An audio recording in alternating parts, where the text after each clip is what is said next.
ولاد رزق التوب، واكتسح شباك التذاكر ب4 مليون جنيه في يوم واحد بس. واللعب مع العيال خطف قلوب الجمهور بالكوميديا وخفة الدم. أما أهل الكهف فإيراداته كانت مخيبة لأمال الممثلين. منافسة قوية شهدتها السينمات مع بداية عيد الأضحى 2023، فأكتر من فيلم شارك خلال الموسم علشان ينافسوا على شباك التذاكر، واتنوعت الأفلام اللي شاركت ما بين الأكشن والكوميديا وكمان الأفلام التاريخية. فكان موسم السنة دي أكتر موسم متنوع من حيث عرض الأفلام. فيا ايه هو الفيلم اللي تصدر الايرادات؟ البدايه كانت مع فيلم ولاد رزق اللي تم عرض الجزء الثالث منه في السينمات يوم 12 في الشهر، وقبل بدايه عيد الاضحى بكام يوم. فقدر الفيلم يكتسح شباك التذاكر ويحقق ايرادات خياليه، خاصه انه من سلاسل الافلام اللي بيحبها الجمهور ومتعلق بيها، ومع عرض الجزء الاول والثاني قبل كده. فبيحكي الفيلم عن عمليه جديده بيقوم بيها ولاد رزق في الرياض، وبيشارك في الفيلم احمد عز، عمرو يوسف، كريم قاسم ومحمد ممدوح. وبينضم ليهم السنه دي آسر ياسين في دور الشايب، واللي بينضم لولاد رزق في العمليه الجديده بتاعتهم. وقدر الفيلم يحقق 4 مليون جنيه و400 الف جنيه في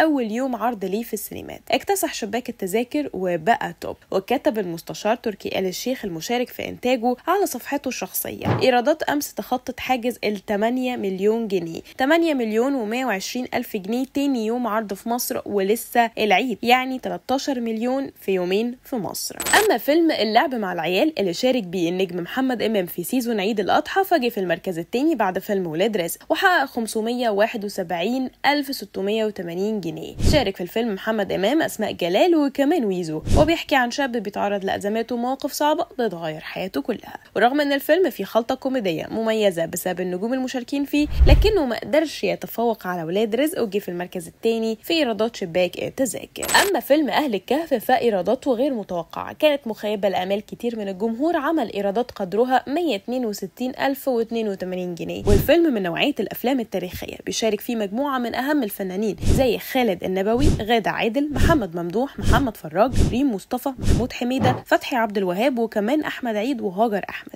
بيحكي الفيلم عن قصة أهل الكهف المأخوذة من رواية توفيق الحكيم، عن 7 أشخاص بيخشوا كهف ويناموا ويصحوا بعد 300 سنة، بيرجعوا للمملكة وبيتصدموا في تغير شكل الحياة تماما. ورغم أن قصته تاريخية ومميزة، لكنه ما قدرش يتصدر شباك التذاكر وجه في المركز الثالث. حاليا بتنافس ال3 أفلام في شباك التذاكر لسه، خاصة مع قرب عيد الأضحى، واللي هيخلي شباك التذاكر وصالات السينما تنتعش أكتر والإيرادات هتزيد. لكن لحد دلوقتي مفيش ولا فيلم عارف يسحب البساط من فيلم ولاد رزق. فيا ترى ممكن الحال يتغير خلال أيام العيد، ويقدر فيلم اللعب مع العيال أو فيلم أهل الكهف يطيحوا بولاد رزق ويبقوا في الصدارة، ولا ولاد رزق هيفضل مسيطر على شباك التذاكر والإيرادات؟